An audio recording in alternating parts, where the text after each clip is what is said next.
Discuss Tal Heinrich, an Israeli journalist based in New York. And Tal, this was such a devastating explosion, killing more than 200 people, injuring more than 1,000, costing billions in damages.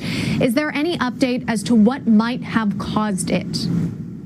Well, we don't really know at this point, Emma, because the investigation is still ongoing. We do know that it was the large stockpile of ammonium nitrate that was stored unsafely at the port that caused the explosion, but we're not sure what ignited the fire at this warehouse.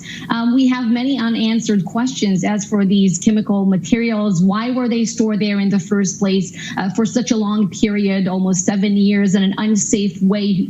Who stored it there? Was there any directive given to remove it? And if so, why didn't they follow through? And so on. Who is responsible for what's happening at the port? Many point the fingers at Hezbollah right now. One of these fingers, I can tell you, is also coming from Israel. Over the weekend, former Israeli defense minister Moshe Bogi Ya'alon, he spoke to a Saudi media outlet and said that it was a Hezbollah weapon depot that first caught the fire, and that from there it allegedly spread to the other warehouse storing the ammonium nitrate.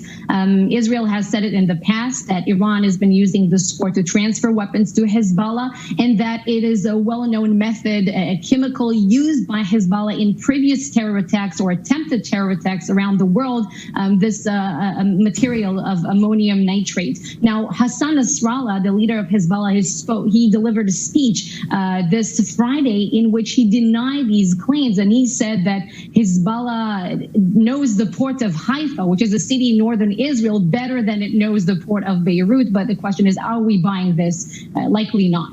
Yeah, and Tal, as we know, at least in the U.S. here, we're seeing a lot of unrest during times of political elections and transitions of power. Could we equate that to what's going on in Lebanon? Could we see some high-power officials stepping down, potentially running for replacement as well?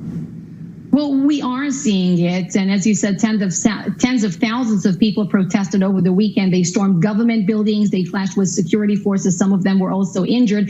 And it's interesting that we're seeing, direct chants against Hezbollah and against their leader, Hassan Nasrallah, and the president, Michel Aoun.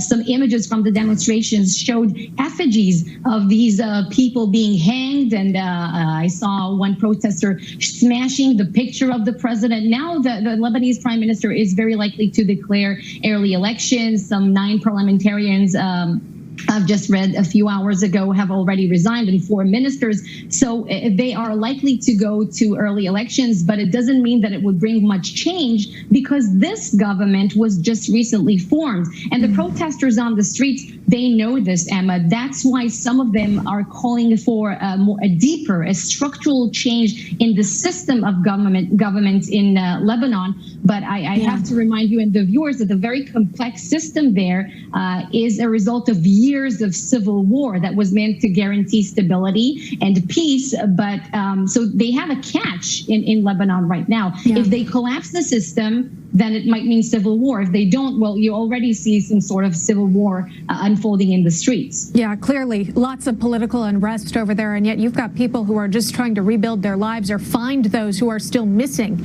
at this point because of the explosion. Tal Heinrich, thank you for weighing in and your reporting. We appreciate it. Thank you.